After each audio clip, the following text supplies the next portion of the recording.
विधानसभेच्या निवडणुकीत प्रत्येक विधानसभा मतदारसंघातल्या कार्यकर्त्यांना भेटण्यासाठी मी आज दौरा सुरू केलेला आहे आणि महाराष्ट्रातल्या बहुतेक सर्व जिल्ह्यात पोहोचण्याचा प्रयत्न वेळ मिळेल तसा करणार आहे। साधारणपणे पहिला स्पेल हा 28 तारखेपर्यंत पूर्ण होईल आणि त्यानंतर उरलेल्या जिल्ह्यात देखील जाणार आहे।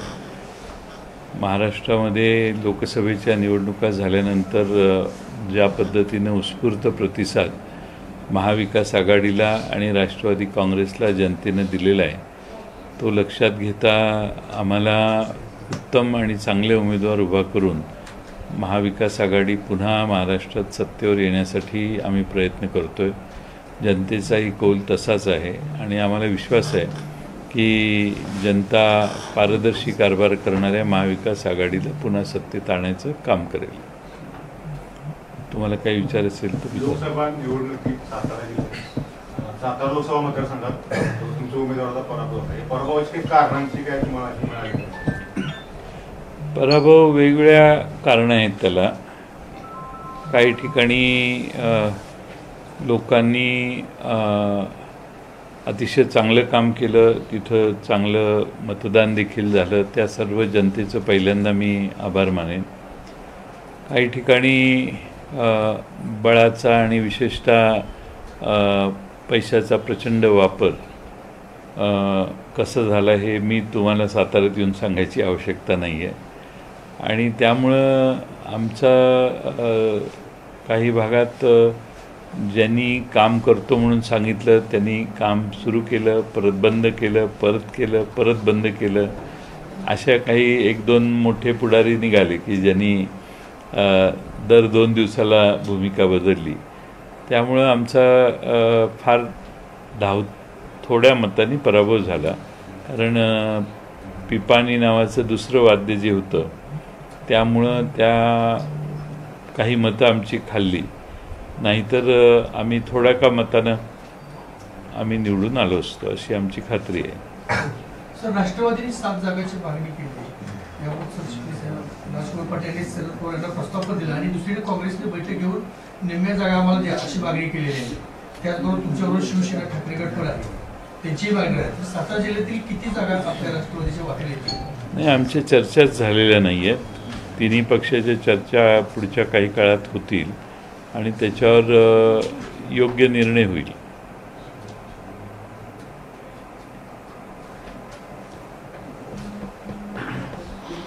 काँग्रेसनं 50% जागा मागितली सातारा जिल्ह्यात आणि आता 8 मतदारसंघातून त्यांनी अर्ज पण मागवला।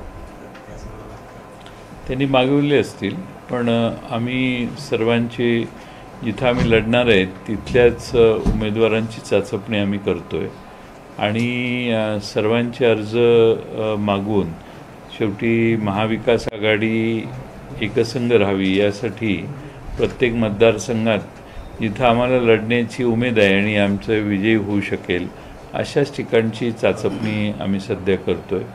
ज्या ठिकाणी लढणार नाही तिथल्या लोकांना बोलवून तिथं त्यांचे अर्ज मागवणं आणि नंतर ऐनवेळी नाही म्हणणं याने महाविकास आघाडीत बंडखोरी होण्याचाही संभव आहे।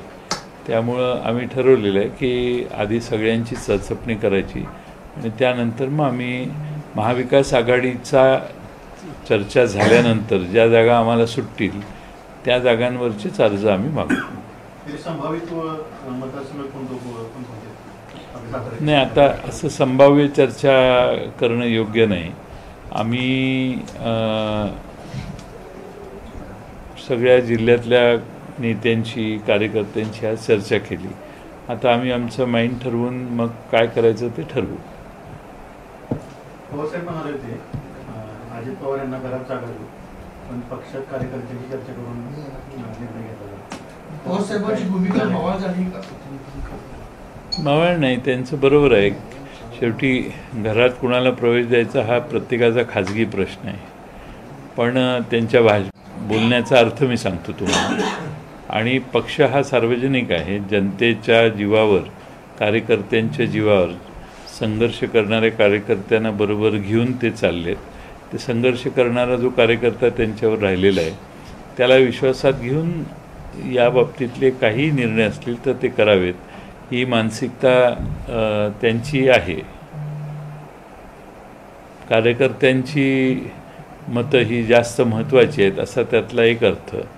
दुसरा अर्थ, जे आमच्यासाठी आज लढलेले आहेत त्यांना जास्त महत्त्व आमच्या दृष्टीनं आहे. सकारात्मक अर्थ काढा. यातून काय बदल होऊ शकतो का? कशात बदल? घर वापसी होऊ शकते का सकारात्मक? मला माहीत नाही, तसं काही कोणी बोललेलंही नाही आणि तशा चर्चाही नाही आहेत. कुठलीही चर्चा आमच्या कोणत्याही पातळीवर नाही आहे. आता आपण काही प्रश्न विचारले तर त्याला उत्तर काय देणार, त्यामुळे त्याने ते उत्तर दिलेलं आहे. आमच्याकडे अशी कोणाची घर वापसीची चर्चा नाही आहे. काही लोक तुमच्या संपर्कात आहेत असं शरद पवार साहेब म्हणजे तुम्हाला माहिती त्याविषयी नेमकं कोण आहे ना, पण आत्ता तुम्हाला सांगण्याची गरज काय आहे? आता आज काही लोकांनी प्रवेश केला शरद पवार साहेबांच्या उपस्थितीत पुण्यामध्ये. असे वेगवेगळे लोक येऊ इच्छित आहेत, तर ते हळूहळू स्थानिक लोकांशी विश्वासात घेऊन आम्ही चर्चा करू. हां, नाही, अजून सध्या तरी कोण नाही. काठावरचे होते ते कोण आहेत? काठावरचे जे मदत करतो म्हणा ते भूमिका होतात असे कोण आहेत? ते काही इच्छुक आहेत का? नाही, ते आता लोकसभेची निवडणूक झालेली आहे, त्यावर सगळं आता पडदा पडलेला आहे. त्यामुळं तुम्हालाही माहिती आहे कोण काय करत होतं, कधी कोणी काय केलं, नंतर दुसऱ्या दिवशी काय केलं. त्यामुळं सर्वांना ते माहिती आहे. त्याबरोबर आता आम्ही पडदा टाकलेला आहे. आता आम्ही आमची काम सुरू केलेलं आहे. विशाळगडावर जो घटना झाली, त्या विशाळगडाच्या पायथ्याला जी एक छोटंसं गाव आहे, त्या ठिकाणी काही लोकांनी धार्मिक स्थळाचं आणि तिथल्या राहणाऱ्या लोकांच्या घरात घुसून काही नासधूस लूटमार देखील केली. खरं म्हणजे विशाळगडावर जे अतिक्रमण आहे त्यातल्या काही लोकांनी स्टे घेतलेला होता आणि उरलेली लोक त्या स्टेच्या आधारे त्या ठिकाणी राहिलेली. पण सरकारने खरं म्हणजे पाऊस सुरू होण्याच्या आधीच अतिक्रमणाबाबतीत योग्य निर्णय घ्यायला पाहिजे होता. आता सरकारने निर्णय घेतला आहे, भर पाऊस असताना त्यांना तिथून निष्कासित करण्यात येत आहे. पण त्याबरोबर खाली जी घटना घडली, विशाळगडाच्या पायथ्याच्या अलीकडे 2-3 किलोमीटर जे गाव आहे तिथं, ती अत्यंत गंभीर घटना आहे. लोक एकत्रित येतात आणि ठराविक समाजाच्या घरात शिरून त्यांना मारझोड करणं, सोडवायला आलेल्यांना देखील मारझोड करणं आणि दिसेल त्या वस्तूंची लूटमार होणं, हे महाराष्ट्राच्यासाठी हे भूषणावं नाही. राज्य सरकारची पूर्णपणाने अनास्था किंवा राज्य सरकारचं हे फेल्युअर आहे की ज्यांना गडावर जाऊन दिलं नाही त्यांनी मग तो राग तिथल्या शेजारच्या मुस्लिम वस्तीवर काढणं हे कधी यापूर्वी झालेलं नव्हतं. ही घटना अतिशय गंभीर आहे. त्यामुळं 153 सारखी नॉन बेलेबल ऑफेन्स खाली ज्यांनी त्यांना तिथं बोलवलं, जे प्रोवोक करत होते, ज्यांच्यामुळं ती आंदोलन झालं, त्यापासून सर्वांना अतिशय कडक कलम लावली पाहिजेत अशी आमची मागणी आहे. म्हणजे काल देवेंद्र फडणवीस यांनी मुंबईत वक्तव्य केलं की आघाडी सरकारने भूमिका स्पष्ट करावी, नक्की ते अतिक्रमण धारकांच्या बाजूने आहेत का विरोधात? अतिक्रमणधारकांच्या विरोधी आम्ही आहोत. गडावरच्या, खाली कुठेही अतिक्रमण नाही, वर. परंतु अतिक्रमण काढण्याचं काम सरकारने पाऊस येण्याच्या आधी करायचं असतं किंवा पाऊस झाल्यानंतर करायचं असतं. हे सरकारने भर पावसात केलेलं आहे.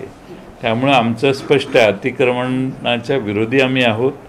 परंतु हे अतिक्रमण काढायला देखील काही काळ वेळ बघायचा असतो आणि तो काळवेळ न बघता भर पावसात हे अतिक्रमण काढून, त्यात हिंदू समाजाची देखील लोक आहेत, असा काही कांगावा करण्याची गरज नाही की एकाच समाजाची आहेत. हिंदू समाजाची आहेत, वेगवेगळ्या धर्माची लोक तिथं राहतात आणि ते अनेक वर्षापासून राहतात. पण काढायचंच असेल अतिक्रमण तर त्यांना पर्यायी व्यवस्था करून देऊन आपण त्यांना तिथून काढायला पाहिजेत. आणि भर पावसात काढण्याची पाळी आली नसती जर सरकार सतर्क राहिलं असतं तर.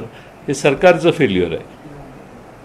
बालेकिल्ल्यात आता वाघनखं येत आहेत, प्रशासन सज्ज झाले, तयारी चालू आहे. काय कशाच गोष्टीला पाहता या घटना? ती वाघनखं कायमची त्याचं भाडं देऊन ही वाघनखं आपल्याला येत आहेत आणि शिवप्रेमी त्याचं दर्शन घेतील. काय त्याच्याबद्दल काय छत्रपती शिवाजी महाराजांची जर ती वाघनखं आहेत तर त्याबद्दल सर्वांनाच आपुलकी असणारच. साहेब, पूजा खेडकर प्रकरणात आता चौकशी सुरू आहे त्या मॅडम आहेत त्यांची. आता नेमकं कशा पद्धतीने तुम्ही बघताय? नाही, चुकीच्या पद्धतीनं त्यांनी सर्टिफिकेट्स घेतले आहेत. आपल्या अपंगत्वाचं जे सर्टिफिकेट आहे आणि एम्सने सतत बोलून देखील त्या तिथं गेल्या नाहीत. अशा सगळ्या गोष्टी बघितल्या तर एका वाममार्गाने त्यांनी प्रवेश कसा मिळवला आणि प्रशासन म्हणजे परीक्षा घेणाऱ्या व्यवस्था ज्या होत्या त्या काय करत होत्या आणि असे खोटे सर्टिफिकेट घेऊन आणि आरक्षणाच्या म्हणजे त्या अपंगांच्या आरक्षणातून आत शिरण्याचं काम ज्यांच्याकडून झालं त्यांना योग्य ती कारवाई केलीच पाहिजे सरकारने. नाहीतर मग काय सुकावेल असं होईल. मराठा समाजाला फसवणारा सर्वात बेईमान नेता शरद पवार असं बबनराव लोणीकर यांनी टीका केली आहे. बबनराव लोणीकर किती बेईमान आहे ते त्या जालना जिल्ह्यातल्या सगळ्यांना माहिती आहे. त्यांनी दुसऱ्यांच्याबद्दल बोलणं हे जरा जादा झालं. ते विधानसभेत कळेल त्यांना. आता विशाळगड प्रकरणामध्ये आपण म्हणताय की सरकारचं अपयश आहे, पण किंबहुना जातीय तेढ वाढावी या दृष्टीने ते सरकारचंच कुठं सरकार पक्षात असलेल्या पक्षांचं काय समर्थन या गोष्टींना आहे असं वाटतंय का आपल्याला? कारण ते अलीकडे जे गाव आहे गजापूर, त्या गजापूर गावात फक्त 2 का 3च पोलीस होते. खरं म्हणजे पोलिसांनी SP विशाळगडाच्या पायथ्याच्या जवळ होते, त्यांनी निरोप देऊन त्यांना बोलवलं पाहिजे होतं. SPनी हे सगळा मॉप खाली आला तर त्यांनी कुमक पाठवून हे पूर्णपणाने पुढे जातील हे बघणं आवश्यक होतं. आणि हे गुंडागर्दी चालू झाली ती काही मिनटं चालू असेल, किती वेळ मला एक्झॅक्ट माहीत नाही, तोपर्यंत पोलीस पोचायला पाहिजे होते. आणि हा जो झालेला प्रकार आहे तो पोलिसांनी दुर्लक्ष केल्यामुळे झाला का काय हे स्थानिक लोकांना विचारलं पाहिजे. पण मला वाटतं की 2 आणि 3च पोलीस त्या भागात होते आणि त्यांनी पाहण्याची बघायची भूमिका घेतली. ही स्थानिकांची तक्रार आहे. आणि स्थानिक जे इतर समाजाची लोक होती अल्पसंख्याक सोडून त्यांनी थांबवण्याचा प्रयत्न केला, त्यांनाही मारहाण झाली. कारण त्या स्थानिक लोक एकमेकाशी अतिशय गुण्यागोविंदाने राहतात, अनेक वर्ष राहिलेली आहेत. मला म्हणायचं असं की सरकारमध्ये सहभागी असलेल्या पक्षांचंच या गोष्टींना समर्थन आहे का निवडणूक आठवड्यासमोर ठेवून? हां, असे प्रयत्न आता हळूहळू चालू आहेत की हिंदू आणि मुस्लिम असं दरी निर्माण करण्याचा प्रयत्न कोणकोणत्या घटनेवरून होतो आहे त्या सगळ्या हुडकून काढण्याचं प्रयत्न चालू आहेत सध्या. आणि त्या दृष्टीने काही शक्ती कार्यरत झालेल्या आहेत विधानसभेकडे लक्ष ठेवून. लोकसभा निवडणुकीमध्ये महाविकास आघाडीमध्ये राष्ट्रवादी सगळ्यात कमी जागा मिळाली, महायुतीत राष्ट्रवादीलाच कमी जागा मिळाल्या. या आताच्या निवडणुकीमध्ये राष्ट्रवादीला राष्ट्रवादीला किती जागा मिळतील? कारण महायुतीतल्या राष्ट्रवादीने 60 जागा कमीत कमी आम्हाला मिळाल्या पाहिजे असा काल दावा केलेला आहे. तसं आघाडीमध्ये काय राहील भूमिका आपली? किती जागा मिळतील? लोकसभेमध्ये आम्ही किमान 14 ते 15 जागा लढवू शकलो असतो आणि आणखीन लढवल्या असतात तर आणखीनही जागा आमच्या निवडून आल्या असते, ही वस्तुस्थिती आहे. परंतु पवारसाहेबांची भूमिका ही होती की महाविकास आघाडी भक्कमपणाने उभं राहण्यासाठी 1-2 पावलं मागं सरकलं तर चालेल. आणि म्हणून आमच्याकडे ज्या ठिकाणी चांगलं केडर होतं, चांगली यंत्रणा होती, त्या ठिकाणी देखील आम्ही जागा सोडून दिल्या. आणि आमच्या मित्रपक्षांची आग्रह होता त्यामुळे त्या जागावरून आमचा हक्क आम्ही सोडवला. आता 10 मिळाल्या, त्यात 8 राष्ट्रवादी काँग्रेस विजयी झालं. 9वी ही सातारची जागा जिंकल्यासारखीच आहे. फक्त आमच्या पिपानीला मतं गेली नसती तर मला खात्री आहे की आमचा उमेदवार 2-3 हजारांनी निवडून आला असता. असो, पराभव हा पराभवच असतो याची मला जाणीव आहे. परंतु विधानसभेला देखील महाराष्ट्रात चांगलं यश हे महाविकास आघाडीत मिळेल. पण मी किती जागा मागणार आहे हे भाष्य मुद्दामून करत नाही, कारण मला काँग्रेस आणि शिवसेना आणि आमचे दुसरे मित्रपक्ष आहेत, शेतकरी कामगार पक्ष आहे, आमचा समाजवादी पक्ष आहे, आणखीन काही मित्रपक्ष आहेत, दोन्ही कम्युनिस्ट पक्ष आहेत, या सगळ्यांना विश्वासात घेऊन आम्ही जागा वाटप करू. आमच्यात तसा वाद शक्यतो होणार नाही याचा प्रयत्न आम्ही करू. वंचित आघाडी तुमच्याबरोबर येण्याची शक्यता आता विधानसभेला वगैरे काय मला माहीत नाही. साहेब, पिपाणी वाजवणारा तुतारी वाजवणारा माणूस आणि पिपाणी ह्याच्यात खूप फरक आहे चिन्हामध्ये, तरी सुद्धा तुम्ही म्हणताय की पिपाणीलाच कारण काय आहे की सर्व जे उमेदवार आहेत उभे राहिलेले ते ज्यावेळी त्यांच्या जिल्हा परिषद, पंचायत समिती, ग्रामपंचायतीत निवडणूक लढली, काही 200-400 मतंही त्यांना पडत नव्हती. असे अनेक उमेदवार आहेत. त्यात नंबर 1 आणि दिंडोरीसारख्या लोकसभा मतदारसंघात 1,03,000 मतं ज्या व्यक्तीला पडली तो गोव्याला स्विमिंग पूलमध्ये पोहत होता, पण तरी त्याला इकडं मतं पडली. ठीक आहे. आणि सगळ्यात महत्त्वाचं म्हणजे पिपाणी जी आहे त्याला खाली नाव तुतारी आहे, त्यामुळं प्रचार करताना पॅम्फलेट छापल्यावर हे तुतारीला मत द्यायचं आहे असाच प्रचार झाला. ज्या ठिकाणी एकदम दर्शनीय चिन्ह होतं एकदम 3ऱ्या-4थ्या नंबरला, तिथं आमची काही नुकसान झालेलं आहे. पण आता भविष्यात अशा घटना घडू नये. तुम्ही म्हणजे पत्रकार परिषद ज्यावेळेस सातारा झाली होती त्यावेळेस पवार साहेबांना पत्रकारांनी हा प्रश्न विचारला होता, त्यावेळेस ते म्हणाले की आम्ही निवडणूक आयोगाकडे पत्रव्यवहार करू.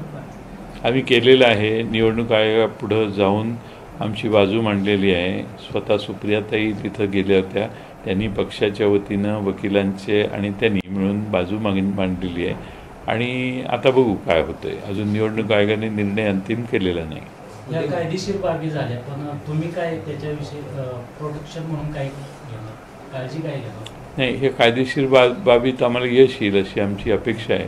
पण त्यांच्याही लक्षात आलं की हा गैरमेळ होतोय म्हणून. साहेब, कराड उत्तरला शशिकांत शिंदेंना ह्यावेळेस जरा मतदान कमी पडलेलं आहे, तर ह्यामध्ये काय कशा पद्धतीने विचार असणार? कराड उत्तरला शशिकांत शिंदेंना मताधिक्य आहे. नंबर 1. कार्यकर्त्यांशी आता बोललो त्यावेळी वेगवेगळी कारणं त्यात आहेत, अनेक गुंतागुंतीचे मुद्दे आहेत. त्याबद्दल जाहीरपणानं आपल्याला सांगणं योग्य नाही. पण बाळासाहेब पाटील आमचे तिथले आमदार आहेत, माजी मंत्री, ते खंबीरपणानं त्या ठिकाणी आता पुन्हा तयारी सुरू करत आहेत. मला काही त्याची चिंता वाटत नाही. पण लोकसभेमध्ये कदाचित दक्षिण कराड, उत्तर कराड जवळचा उमेदवार नसेल म्हणून एखाद्या वेळी थोडीशी आमची मतांची घसरण झाली असेल. 2019चा जो निकाल आहे त्यासारखा निकाल ह्यावेळेचा बघायला मिळेल का? त्यापेक्षा अपेक्षा तुमची कशी असणार आहे यावेळेची 2024? चांगला निकाल यावेळी बघायला मिळेल. 2019पेक्षा या जिल्ह्यात आमच्या जास्त जागा निवडून येतील. राष्ट्रवादीच्या का आघाडीच्या? आघाडीच्या.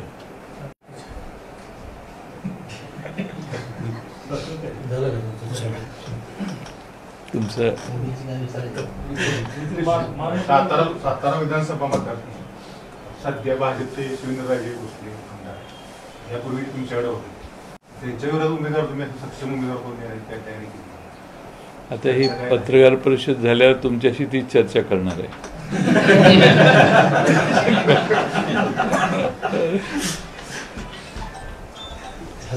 आमचे आहेतच उमेदवार सातारा विधानसभा मतदारसंघात, त्यांची तयारी चालू आहे. बघू काय होते. चालेल.